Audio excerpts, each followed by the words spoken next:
Mirëmëngjesi të nderuar teleshikues të Drita Televizion, do të jemi së bashku në emisionin What Happened Today, çfarë ka ndodhur sot.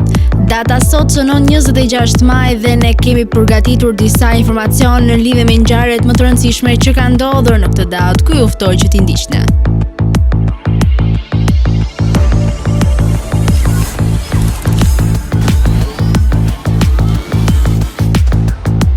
–26 maj Ngjarje 451 Fillon betejë e Avaraj mes rebelëve armenian dhe perandorisë Sasand. Armenianët mposhten ushtarakisht, por u garantohet liria e praktikimit të krishterrimit. 1293 Një tërmet në Kamakura të Japonisë vret 30.000 njerëz.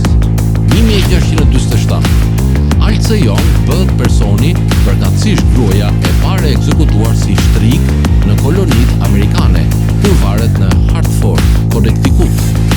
1770 Revolta Orlov, përpjekja e parë e grekëve për të revoltuar kundër turkëve para luftës greke për pavarësi, përfundon tragjikisht pa grek.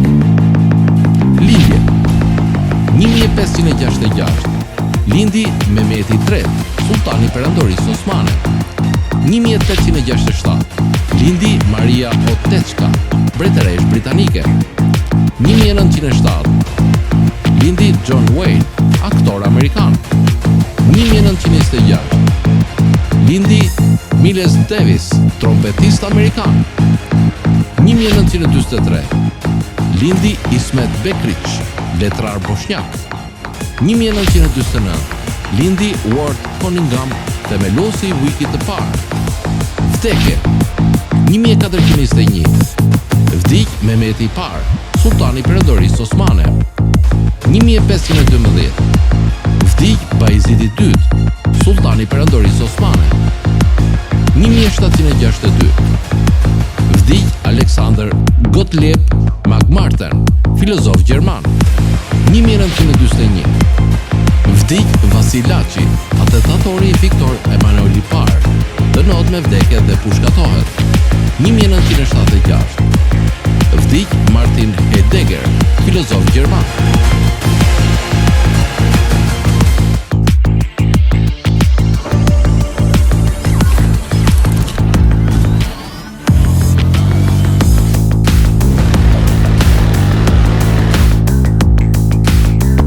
Ndërkohë kemi përgatitur për ju biografinë e Ernest Hemingway, i cili ishte një shkrimtar amerikan. Ernest Hemingway ka lindur më 21 korrik të vitit 1899 në SBA dhe ka vdekur në 2 korrik të vitit 1961 në Idaho. Ai ishte një romancier dhe shkrimtar amerikan i tregimeve të shkurtra, i vlerësuar me çmimin Nobel. Çmimi për letërsi në vitin 1954. Ai gjithashtu u shrua për maskulinitetin intensiv të shkrimit të tij, ashtu dhe për jetën e tij aventureske dhe të publikuar gjërësisht. Sipas tij, stili i tij i përmbledhur dhe i kthjellët i prozës ushtroi një ndikim të fuqishëm në fiksionin amerikan dhe britanik të shekullit të 20. Ai u arsimua në shkollat publike dhe filloi të shkruante në shkollën e mesme, ku ishte aktiv dhe i shuar, por pjesët e fëmijërisë së tij që kishin më shumë rëndësi ishin verët e kaluara me familjen e tij në liçein Wallen në Michiganin e sipërm. Pas diplomimit nga shkolla e mesme në vitin 1917, i padurueshëm për një mjedis më pak të mbrojtur, ai nuk hyri në kolegj, por shkoi në Kansas City, ku u punësua si reporter për Star. Ai u refuzua vazhdimisht për shërbimin ushtarak për shkak të një syri të dëmtuar, por ai arriti të hynte në luftën e parë botërore si shofer ambulance për Kurshin e Kuq amerikan. Më 8 korrik të vitit 1918, ende pa mbushur 19 vjeç, plagoset në frontin austro-italian. I dekoruar për heroizëm dhe i shtruar në spital në Milano, ai ra në dashuri me një infermiere të Kryqit të Kuq, e cila nuk pranoi të martohej me të. Pasi u rikuperua në shtëpi, Hemingway ripërtëriti përpjekjet e tij për të shkuar për një kohë dhe punoi një punë në Chicago dhe lundroi për në Francë si korrespondent i huaj për Toronto Star. Në vitin 1926 botoi djedhje po ashtu lind një roman me të cilën ai shënoi suksesin e tij të parë solid. Një libër pesimist, por i shkëlqyer. Ai trajton një grup emigrantësh pa qëllim në Francë dhe Spanjë, antar të pasluftës, gjenerata humbur. Një frazë që Hemingway e përçmoi duke bërë të famshëm. Shkrimi i librave e pushtoi Hemingway për shumicën e viteve të pasluftës. Ndër tregimet e tij më të bukura janë Vrasësit, Jeta e shkurtër e lumtur e Frankis Macomber dhe Debora e Kilimanxharos. Deri tani, Spanja ishte në mes të luftës civile. Ende thellësisht i lidhur me atë vend, Hemingway bëri 4 udhëtime atje dhe një herë si korrespondent. Ai mlodhi para për republikanët në luftën e tyre kundër nacionalistëve. Gjatë gjithë jetës së tij, Hemingway ishte i magjepsur nga lufta. Ai u përqendrua në kotësinë e saj. Ai fluturoi për disa misione me forcat ajrore mbretërore dhe kaloi kanalin anglez me trupat amerikane. Ai gjithashtu mori pjesë në çlirimin e Parisit dhe megjithse në dukje një gazetar, ai u la përshtypje ushtarëve profesionist, jo vetëm si një njeri me guxim, por në betejë si ekspert i vërtet në çështjet ushtarake, aktivitetet guelire dhe mbledhjen e inteligjencës.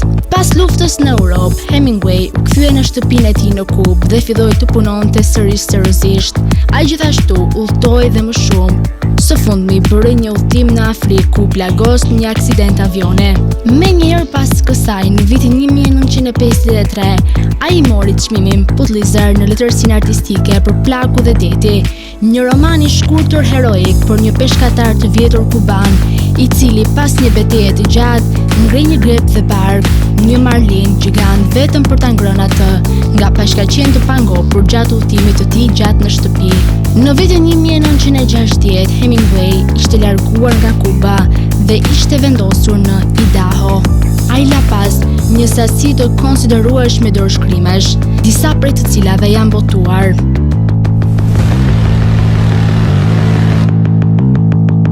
Për sot kemi përgatitur biografinë e Franklin Roosevelt, i cili ishte një president demokrat. Për më tepër ju ftoj të ndiqni materialin e përgatitur. Franklin Delano Roosevelt, 30 janar 1882, 12 prill 1945, i referuar shpesh me inicialet e tij FDR, ishte një politikan dhe avokat amerikan që shërbeu si president i 32 i Shteteve të Bashkuara nga viti 1933 deri në vdekjen e tij në 1945, si udhëheqës i Partisë Demokratike. Ai fitoi 4 zgjedhje presidenciale rekord dhe u bë një figurë qendrore në ngjarjet botërore gjatë gjysmës së parë të shekullit të 20. Roosevelt drejtoi qeveri federale gjatë pjesës më të madhe të depresionit të madh, duke zbatuar agjendën e tij të brendshme New Deal në përgjigje të krizës më të keqe ekonomike në historinë e SBA-s. Ai ndërtoi koalicionin New Deal, i cili përcaktoi liberalizimin modern në Shtetet e Bashkuara gjatë të tretës së mesme të shekullit të 20. Mandatet e tij të tretë dhe të katërt u dominuan nga lufta e dytë botërore, e cila përfundoi me fitore pak pasi ai vdiq në detyrë. I lindur në familjen e shquar Roosevelt në Hodge Park, New York, ai u diplomua në shkollën Groton dhe kolegjin e Harvardit dhe ndoqi shkollën juridike të Kolumbisë, të cilën e la pas. Kaloi provimin e jurisprudencës për të praktikuar drejtësinë në New York City. Në vitin 1905, ai u martua me kushërin e tij të pestë, Eleanor Roosevelt. Ai kishte 6 fëmijë, nga të cilët 5 mbijetuan deri në moshën madhore. Ai fitoi zgjedhjet për senatin e shtetit të New Yorkut në 1910 dhe më pas shërbeu si ndihmë sekretari i marinës në presidentin Woodrow Wilson gjatë luftës së parë botërore. Në vitin 1921, Roosevelt kontraktoi një sëmundje paralitike të diagnostikuar si poliomelit dhe këmbën e tij u paralizuan përgjithmonë, ndërsa përpiqej të shërohen nga gjendja e tij. Roosevelt themeloi një qendër rehabilitimi në poliomelitin në Warm Springs, Georgia, dhe pse i pa aftë për të ecur pa ndihmë, Roosevelt u kthye në postë publike pas zgjedhjes së tij si guvernator i New Yorkut në vitin 1928. Ai shërbeu si guvernator nga viti 1929 deri në 1933, duke promovuar programe për të luftuar krizën ekonomike që pushtoi Shtetet e Bashkuara. Roosevelt fitori zgjedhje në zgjedhjet presidenciale të vitit 1944 në platformën e tij të rimëkëmbjes pas luftës. Shëndeti i tij fizik filloi të binte gjatë viteve të mëvonshme të luftës dhe më pak se 3 muaj pas mandatit të tij të katërt. Roosevelt vdiq më 12 prill 1945. Zëvendës presidenti Harry C. Truman mori detyrën si president dhe mbikëqyri pranimin e dorëzimit nga fuqitë e Boshtit. Që nga vdekja e tij, disa nga veprimet e Rooseveltit kanë qenë nga kritikat thelbësore, të tilla si zhvendosja dhe internimi i amerikanëve japonezë në kampet e përqendrimit. Megjithatë, ai renditet vazhdimisht nga studiuesit, shkencëtarët politik dhe historianë si një nga presidentet më të mëdhenj në historinë amerikane.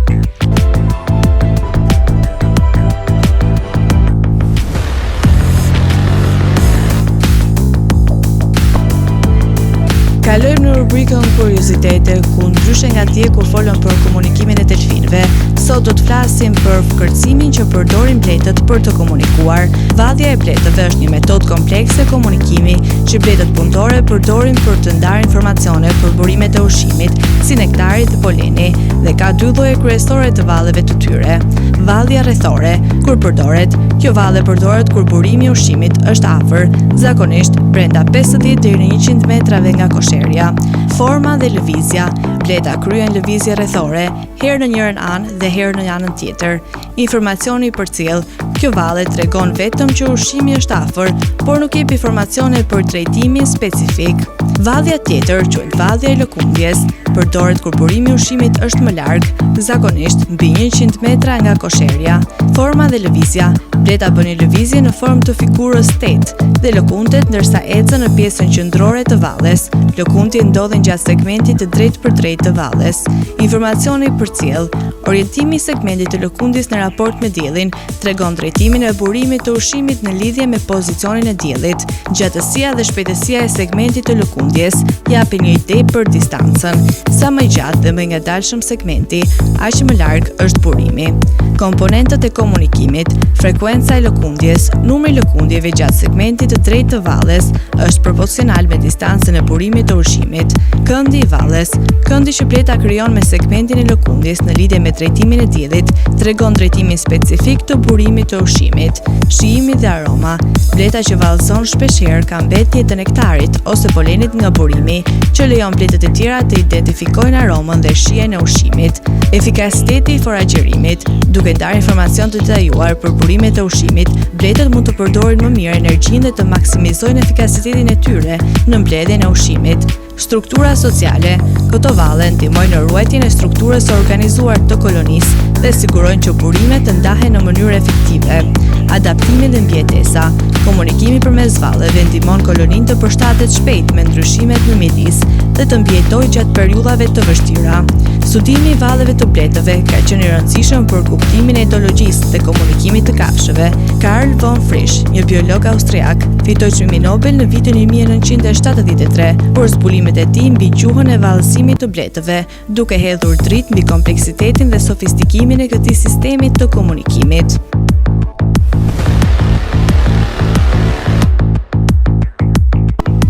Tani do të kalojmë në rubrikën e shëndeti. Sot kam përzgjedhur për të folur e vlerave ushqyese të kumbullës burkedin. Kumbulla burkedin përmban një vlera ushqyese. Ajo është vendase në Australi. Frutat e kumbullës burkedin janë mjaft të ëmbla, janë të zeza dhe të rumbullakta. Nëse jeni të kërkuar për përfitime shëndetësore, kjo kumbull është e pasur me vitaminë C, fibra dietike dhe minerale. Është vërtetuar se ky frut ka 5 herë më shumë antioksidantë se boronicat. Fruti i pjekur zakonisht mund të përdoret në sallata, por edhe mund të bëhet në formën e një lëngu. Kumbulla burdekin është shumë ushqyese, përmban një sasi të lartë vitaminash, mineralesh dhe komponime të tjera të dobishme. Ajo është një burim i shkëlqyer i vitaminës C, duke siguruar 45% të marrjes së rekomanduar ditore në vetëm një racion. Vitamina C është një lëndë ushqyese thelbësore për shumë funksione trupore, duke përfshirë formimin e kolagjenit, thithjen e hekurit dhe mbrojtjen e qelizave nga dëmtimi oksidativ. Kumbulla burdekin është gjithashtu një burim i mirë vitaminës A, duke siguruar 10% të marrjes së rekomanduar ditore në vetëm një racion. Vitamina A është e rëndësishme për shikimin dhe lëkurën e shëndetshme, si dhe për një sistem të fortë imunitar. Përveç përfitimeve të saj ushqyese, kumbulla burdekin ka gjithashtu një sër përfitimesh të mundshme shëndetësore. Ulëmtimet paraprake sugjerojnë se kumbulla burdekin mund të ndihmojë në reduktimin e inflamacionit dhe stresit oksidativ, i cili mund të ndihmojë në mbrojtjen kundër një sëmundjesh kronike. Për më tepër, kumbulla burdekin mund të ndihmojë në uljen e rrezikut të sëmundjeve të zemrës dhe diabetit të tipit 2. Si përfundim, kumbulla burdekin është një frut ushqyes i gjithanshëm që mund të shijohet në mënyra të ndryshme. Është një burim i shkëlqyer i vitaminave dhe mineraleve, si dhe fibrave dietike. Përveç kësaj, mund të ketë përfitime shëndetësore të tilla si reduktimi i inflamacionit dhe stresit oksidativ, si dhe zvoglimi i rrezikut të sëmundjeve të zemrës dhe diabetit të tipit 2.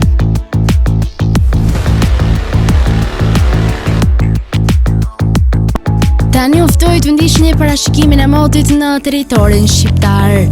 Territori shqiptar për datën 26 maj 2026 do të karakterizohet nga kushte atmosferike relativisht të qëndrueshme, me dominim të kthjellimeve dhe intervale të gjata me diell, ndërsa në disa zona malore priten vranësira të lehta kalimtare. Paraditja do të jetë kryesisht me diell në pjesën më të madhe të vendit, ndërsa në zona të izoluara do të ketë vranësira kalimtare.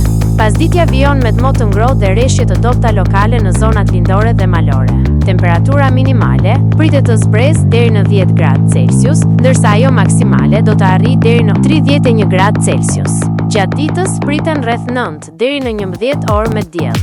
Era do të fryejë lehtë deri mesatare nga drejtimi veriperëndimor me shpejtësi 2 deri në 5 metra për sekond. Deti do të ketë dallgëzim të ulët rreth 1 deri në 2 ball. Indeksi ultraviolet për Tiranën pritet të jetë i lartë rreth 7. Sipas të dhënave astronomike, lindja e diellit në Tiranë do të jetë rreth orës 5:13 minuta, ndërsa perëndimi rreth orës 21 minutë. Temperaturat minimale dhe maksimale për disa qytete kryesore të Shqipërisë do të jenë si më poshtë.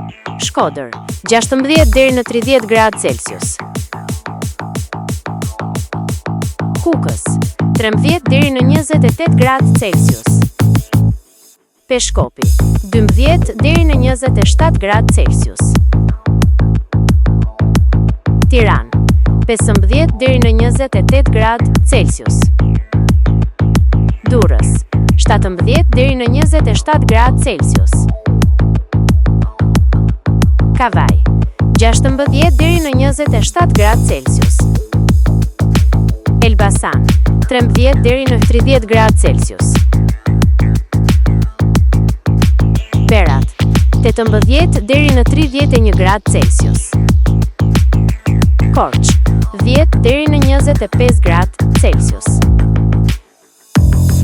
Vlorë, 18 deri në 28 gradë Celsius. Gjirokastër, 14 deri në 29 gradë Celsius.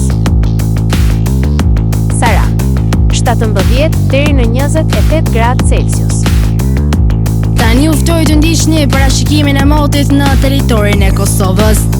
Territori i Kosovës për datën 26 maj 2026 do të karakterizohet nga mot relativisht i qëndrueshëm me alternime mes kthjellimeve dhe vranësirave kalimtare. Paraditja do të ketë intervale me diell në pjesën më të madhe të territorit, ndërsa pasditja mund të sjellë rreshje të dobta dhe të izoluara në disa zona malore. Temperatura minimale pritet të zbresë deri në 8 gradë Celsius, ndërsa ajo maksimale do të arrijë deri në 27 gradë Celsius. Era do të fryejë lehtë nga drejtimi veriperëndimor me shpejtësi 2 deri në 4 metra për sekond. Indeksi ultraviolet për Prishtinën pritet të jetë mesatar deri lart rreth 6. Sipas të dhënave astronomike, lindja e diellit në Prishtinë do të jetë rreth orës 5:03 minuta, ndërsa perëndimi rreth orës 19:58 minuta. Temperaturat minimale dhe maksimale për disa qytete kryesore të Kosovës do të jenë si më poshtë. Mitrovica, 10 deri në 26 gradë Celsius.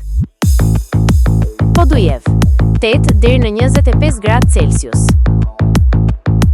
Skënderaj, 9 deri në 26 gradë Celsius. Pej, 11 deri në 27 gradë Celsius. Prishtinë, 9 deri në 26 gradë Celsius. Gjakov, 12 deri në 27 gradë Celsius. Malishev, 11 deri në 27 gradë Celsius. Gjilan, 9 deri në 26 gradë Celsius. Ferizaj, 9 deri në 26 gradë Celsius. Kaçanik, 8 deri në 25 gradë Celsius. Suharek, 11 deri në 27 gradë Celsius. Prizren, 10 deri në 27 gradë Celsius. Të nderuar teleshikues të Drita Televizion, kjo ishte gjithçka e përgatitur në këtë emision. Ndërkohë ju ftoj të na ndiqni në rrjetet tona sociale, Instagram, TikTok, Twitter dhe Facebook. Gjithashtu nëse dëshironi që të na ndiqni live, mjafton të klikoni në webdrita.tv. Kjo ishte gjithçka e përgatitur në këtë emision dhe ju ftoj të ndiqni programacionin në vijim të Drita Televizion.